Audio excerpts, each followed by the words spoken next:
everyone. For today, we are going to discuss the screening the event concept. So this stage focuses on evaluating the feasibility of the event concept to ensure it aligns with the needs of the client, guests, and target participants. It involves examining the event's practically, potential appeal, logistical requirements, and budget considerations. Additionally, these steps help identify possible risks and challenges, allowing planners to prepare solutions in advance. Conducting a feasibility study is crucial to attract the right audience and increase the chances of a successful and well-executed event. The following will enable you as an event manager to screen if it will be feasible or acceptable to the client. The first one is the goodness of the idea. Was the idea good, or all the details of the client is considered? The second one is the skills needed to run the event. So, with the details given and the expectations set by the client, are the skills of the event team fitted to successfully run the event? And it's also important that mag-coincide ang skills sa unsa nga event ang buhaton para ma-successful ang event. So the third one is the venue for the event. Asan mo dapat i-held event, for example, sa wedding, tas imong venue is sa sa beach or sa simbahan. Then the fourth one is the events attractiveness. So events attractiveness refers to the appeal and drawing power of events. Kanang siya kay kanang mura siya kanang mag-captivate of audiences and leave a lasting impression. So the next one is the flow of the event. So mo ni siya ang katong mo na tulas sa product launching. So for example, the weddings, for example sa the weddings or sa arrival sa guests or sa registration and so on para smooth ang iyang dagan. So the last part is the risks that might be encountered. So these are the possible problems or challenges that could affect the success of the event. So the risks that might be encountered during the event, like controlled crowd, security of the attendees, weather, water breakdown, power interruption, and food poisoning. So next is the SWOT analysis. I will be going to discuss the strength and weaknesses in SWOT analysis. So, SWOT analysis, strength and weaknesses are internal factors that reflect what is happening inside your company, your business, or in your team.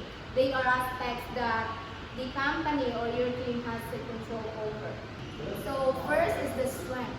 These are the positive aspect of your business or your teams or project that give you an positive advantage over your competitors or that have a same business as yours. So they highlight what your company does well or your team does well or what resources you can offer. So example event of this are wedding event. So the strength that might occur in this are strong brand reputations. First, you should have a strong brand reputations, skilled employees, unique product features, and efficient processes. Next is the weaknesses. These are areas where your business might be lacking or need to improve.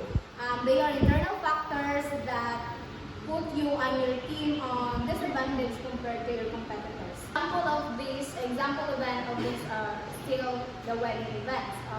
The lackings or the weaknesses might occur in this event are lack of funding or resources, poor customer service, outdated technology or outdated designers, and limited product offerings. Both strength and weaknesses focuses on the aspect that within your company's control, helping you understand where you can or where your team can leverage opportunities or where you can able or need to improve.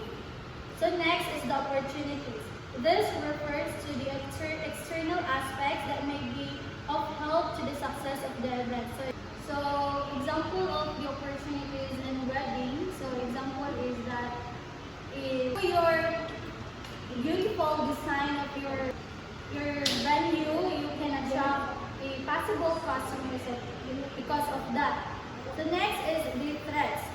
Another external aspect that would ruin the perfectness of an event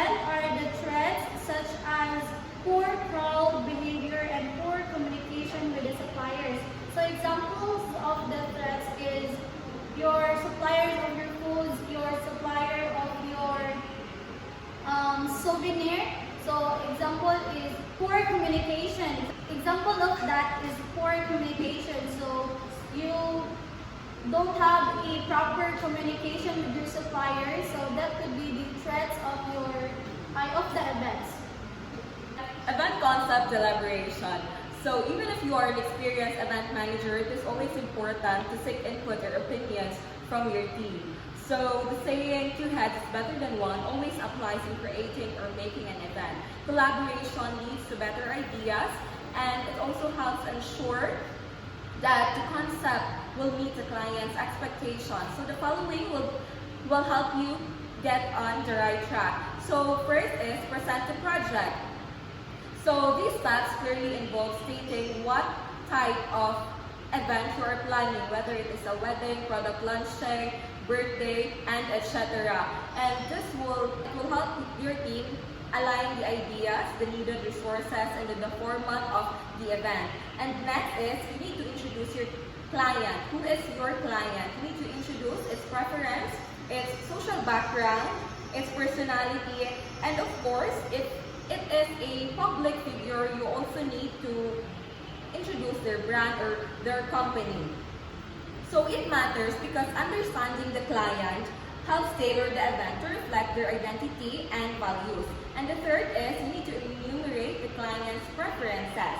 So you need to list down what the client wants for the event. This includes specific themes, elements they want included the program flow, decoration style, and the guests, and of course the overall objectives or the overall objectives. So why does it matter? So of course this helps ensures that the team's ideas and execution align with what the clients envision for their event. Incorporate suggestions or recommendation should find their suggestion will be beneficial achieving the objectives of the event.